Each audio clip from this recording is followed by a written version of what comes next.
నమస్తే. మనతో పాటు ఆదిలాబాద్ నుంచి గెలిచినటువంటి పాయల్ శంకర్ గారు ఉన్నారు. అసెంబ్లీ జరిగినటువంటి తీరు, అదేవిధంగా ఆదిలాబాద్ గురించినటువంటి విషయాలను తెలుసుకుందాం.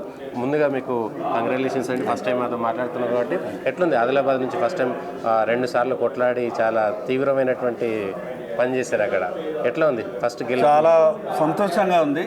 ఆదిలాబాద్ ప్రజల సమస్యలను తీర్చే అవకాశం నాకు వచ్చిందని, ఆదిలాబాద్ జిల్లా ప్రజల సమస్యలే కాకుండా రాష్ట్ర ప్రజల సమస్యలను కూడా ప్రస్తావించే అవకాశం వచ్చింది. కాబట్టి 8 మంది భారతీయ జనతా పార్టీ శాసనసభ్యులం ఉన్నాం.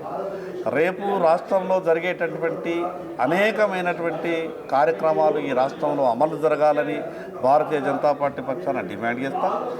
మరి అదేవిధంగా గత ప్రభుత్వం చేసినటువంటి అవినీతి కార్యక్రమాలు, గత పాలకులు పెట్టినటువంటి ప్రజల ఇబ్బందులు, వీటన్నిటి మీద కూడా నూతనంగా ఏర్పడినటువంటి ప్రభుత్వంని మేము డిమాండ్ చేస్తున్నాం.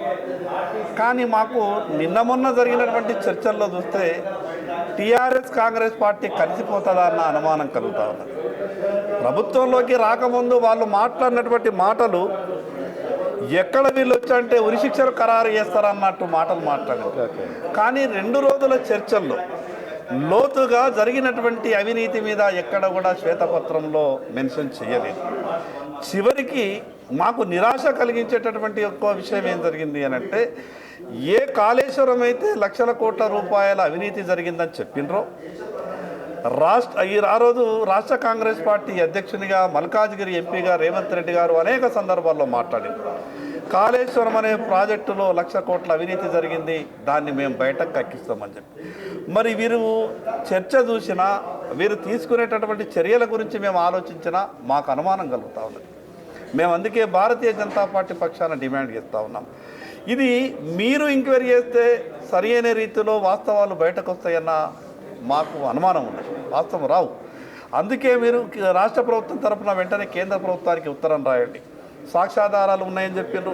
మీరు ఒక ఉత్తరం రాస్తే కేంద్ర ప్రభుత్వం సిబిఐ ద్వారా ఎంక్వైరీ చేయిస్తే జరిగినటువంటి వాస్తవాలన్నీ కూడా బయటకు వస్తాయి.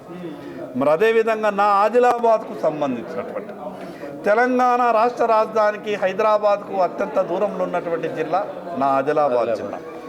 ఈ రాష్ట్రంలో ఎయిర్పోర్టు ఇంకొకటి ఏదన్నా ఇమీడియట్గా కావాలనంటే అది ఆదిలాబాద్లో కావాలి.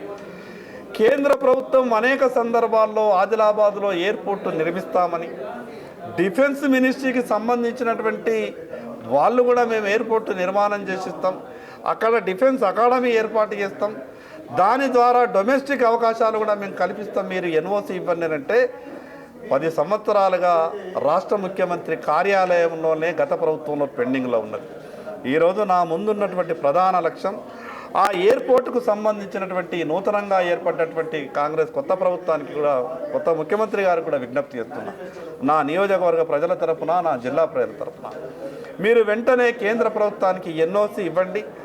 అదేవిధంగా ఒక ఉత్తరం కూడా రాయండి. ఈ రాష్ట్ర ప్రభుత్వం నుంచి మేము అన్ని రకాలుగా సహాయ సహకారాలు అందిస్తాం. వెంటనే ఆదిలాబాద్లో ఎయిర్పోర్టు నిర్మాణం చేయాల్సిందిగా రాష్ట్ర ప్రభుత్వం మరి ఉత్తరం రాయాలని నేను నా నియోజకవర్గ ప్రజల తరఫున ఈ ప్రభుత్వానికి విజ్ఞప్తి చేస్తా ఉన్నా.